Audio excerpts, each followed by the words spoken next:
SCHD는 배당 성장 ETF이자 22년 하락장에 좋은 방어력을 보여줬는데요. 최근 댓글을 보면 기술주의 급격한 상승으로 인해 SCHD가 조롱을 받고 있더라고요.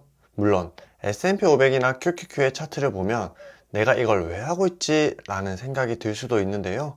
이런 생각이 드신다면 오늘 영상 끝까지 시청 부탁드립니다. 안녕하세요, 머니머니입니다.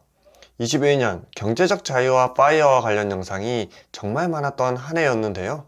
최근에는 관련 단어를 들어보기가 힘들더라고요. 그럼 그 많던 파이어를 외치던 사람들은 갑자기 회사가 좋아진 걸까요? 그건 아니겠죠. 오늘은 슈드의 인기가 왜 사그라들 수밖에 없었는지, 슈드에 투자를 하는 본질적인 이유가 무엇인지, 마지막으로 왜 지금 사야 되는 건지 알아보겠습니다.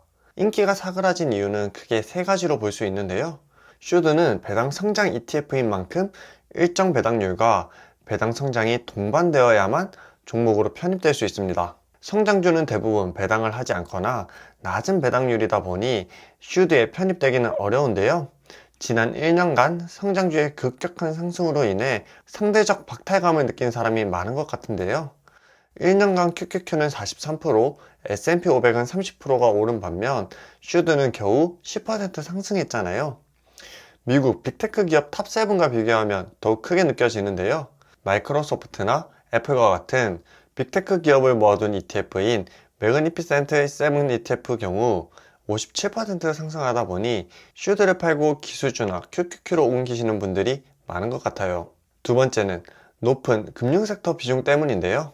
22년 0.25%였던 미국 기준금리가 23년 5.5%까지 5.25% 상승했어요. 한국은 대부분 변동금리를 사용하고 있는데요.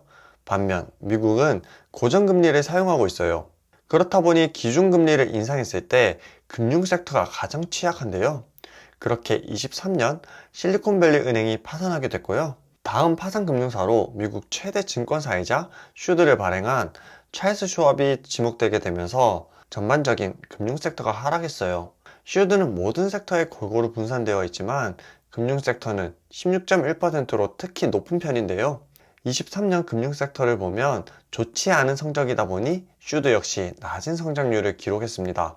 세 번째는 낮아진 배당 성장률 때문인데요. 슈드가 인기 있었던 가장 큰 이유는 연평균 11%라는 높은 배당 성장률 때문입니다. 현재는 3% 수준의 낮은 배당률이지만 10% 이상의 배당 성장이 매년 일어난다면 미래에는 높은 배당을 받을 거라는 기대감 때문인데요. 23년 3.8%라는 역대 가장 낮은 배당 성장률로 인해 미래의 배당을 보장받을 수 없다 보니 슈드가 투자자로부터 외면받고 있습니다. 그런데 구독자분들은 슈드를 매수하는 본질적인 이유가 무엇인가요? 저는 크게 두 가지로 볼 수 있다고 생각하는데요. 첫 번째는 상승할 개별 종목을 맞추기가 어렵다는 점입니다. 슈드는 우량한 종목으로 구성된 ETF인데요. 다우존스 디비던드 100 인덱스를 추정하는 미국 ETF예요. 조금 더 쉽게 말하면 우량한 100여 개의 미국 배당주들을 모아두었다고 보시면 되는데요. 우량한 배당주라고 할 수 있는 이유는 까다로운 편입 조건을 거쳐야 하기 때문입니다. 우선 리츠를 제외하고 10년 연속 배당이 높아야 하고요. 이후 배당 수익률 상위 50%를 선정하게 되는데요. 이렇게 선정된 종목 중 채무 부담이 낮고 수익성이 높고 배당률과 배당 성장률 모두 좋아야 해당 종목으로 편입되다 보니 믿을 만한 종목들이라고 할 수 있습니다. 연 4회 포트폴리오를 조정하게 되는데요. 매분기 셋째 주 금요일에 종목이 변경됩니다.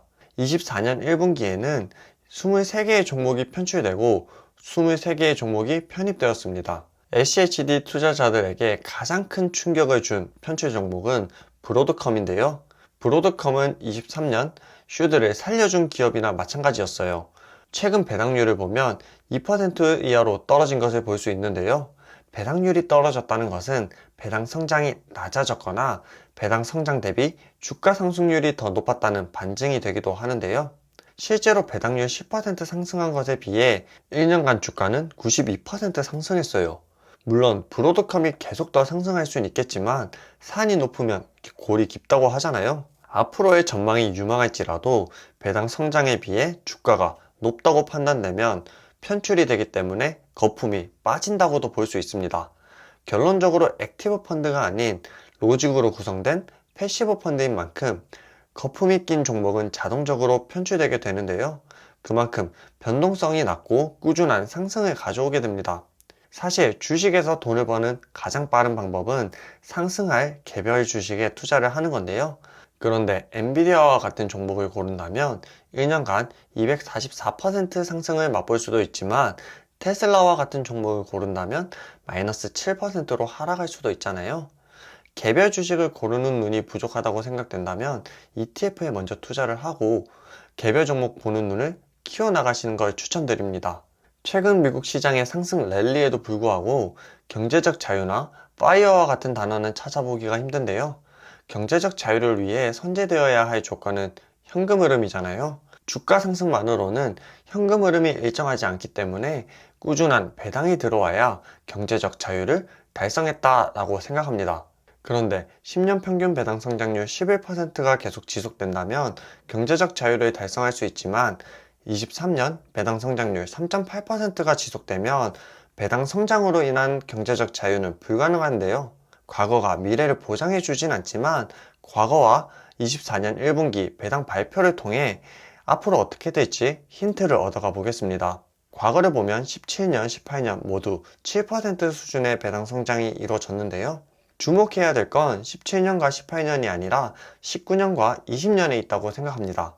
낮은 배당 성장률 이후에는 20%에 달하는 높은 배당 성장이 있었는데요. 13년 10% 배당 성장 이후 14년 16% 배당 성장을 보여줬고요. 21년 11% 배당 성장 이후에는 22년 14% 배당 성장을 보여주고 있는 만큼 낮은 배당 뒤엔 높은 배당 성장으로 보답해주고 있어요. 배당 성장이 낮은 종목은 편출되고 높은 종목으로 편입되기 때문이라고 생각하는데요. 배당 성장 종목이 계속 바뀌는 만큼 23년보다 24년에는 더 좋은 배당 성장률을 보여줄 것으로 생각합니다.